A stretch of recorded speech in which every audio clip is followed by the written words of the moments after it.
c'est aussi en entendant votre jeunesse que j'ai souhaité, à vos côtés, Monsieur le Président, engager la France dans une réforme historique et ambitieuse de la coopération monétaire entre l'Union économique et monétaire ouest-africaine et notre pays.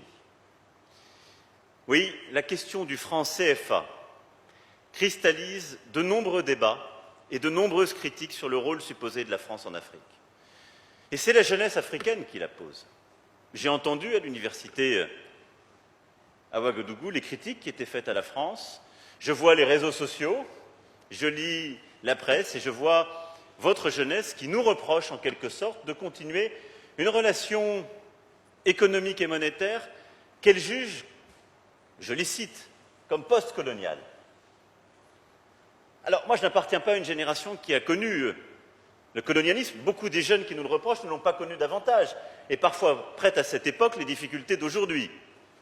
Donc, rompons les amarres, ayons le courage d'avancer, de regarder et de bâtir ensemble, en effet, un partenariat décomplexé. La France n'a rien à cacher, n'a aucun privilège à avoir. Elle n'a qu'à aider ses frères, ses sœurs à réussir, et cette jeunesse africaine à conquérir son avenir.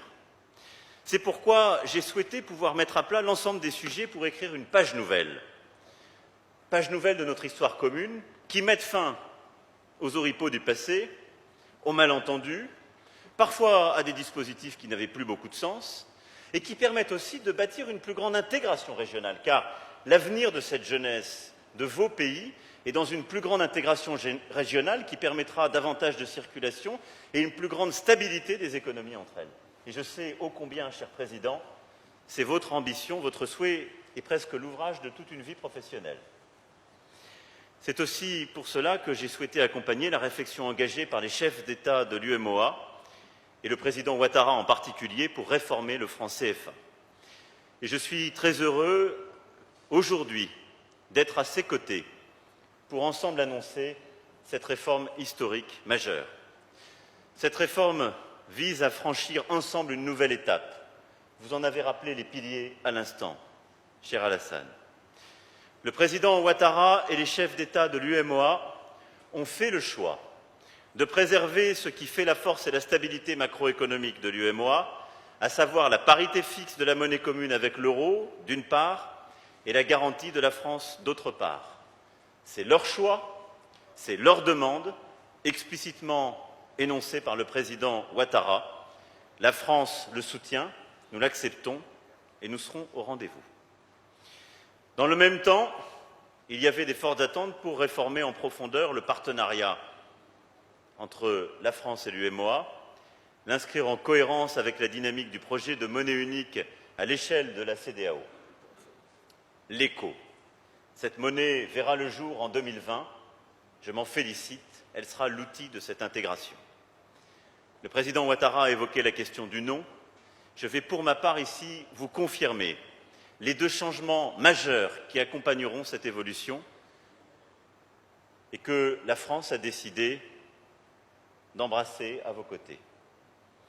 D'abord, nous avons ensemble décidé de mettre fin à la centralisation obligatoire des réserves de change en France, qui représentaient 50%, en actant la suppression du mécanisme du compte d'opération. J'avais entendu ô combien, à la fois le compte d'opération et ses réserves obligatoires sur le compte spécial du Trésor étaient un souci, un sujet de crispation. Nous y mettons fin. Ensuite, nous engagerons un dialogue sur de nouvelles bases. La France ne siégera plus dans aucune des instances techniques de gouvernance de l'Union. Plus spécifiquement, elle ne nommera plus de représentants au conseil d'administration, au comité de politique monétaire de la Banque centrale, ni à la commission bancaire de l'Union. Et je souhaite que les meilleurs experts africains puissent être nommés, que les meilleurs académiques, que vos représentants et vos administrations puissent ainsi faire avancer ce sujet. Aujourd'hui, la France ajuste donc son positionnement pour devenir le garant financier de l'Union, conformément aux choix faits par les États. Il y aura bien sûr de nouvelles occasions pour la France et l'UEMOA de continuer d'échanger avec les différents États membres de l'Union, mais ceux-ci seront plus informels, moins institutionnalisés, reposant sur une dynamique nouvelle, libre, choisie, assumée. Je fais confiance aux équipes de l'ensemble de nos pays, à la fois du côté des États mais aussi des banques centrales, pour continuer d'entretenir un dialogue riche, fluide, sous le sceau de la sincérité et de la confiance. Nous revisitons ainsi des accords vieux de 46 ans. Et cette garantie que nous allons apporter, nous le faisons à votre demande. Mais ces changements profonds, nous les assumons ensemble. Enfin, avec le président Ouattara et l'ensemble des États de l'UEMOA, nous avons tenu à ce que ces évolutions soient rapidement transcrites dans les textes. C'est le sens de l'accord qui va être signé dans quelques instants par le ministre des Finances du Bénin, M. Ouadagni, président en exercice du Conseil des ministres de l'UEMOA, et qui vient remplacer l'accord existant depuis plus de 46 ans et qui sera signé avec notre ministre de l'Économie et des Finances.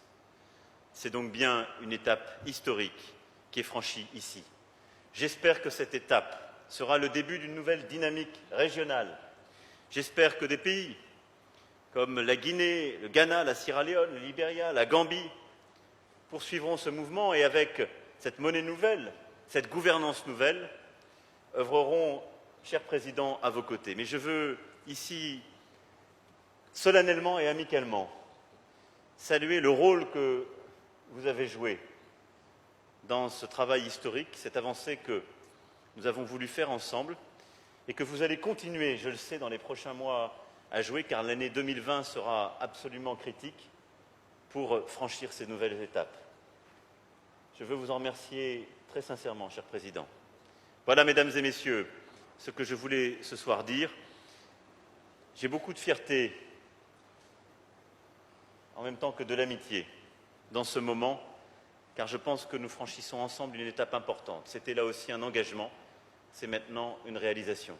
Merci en tout cas, Monsieur le Président, cher Alassane, pour votre accueil, pour ces avancées communes, pour votre amitié. Merci beaucoup.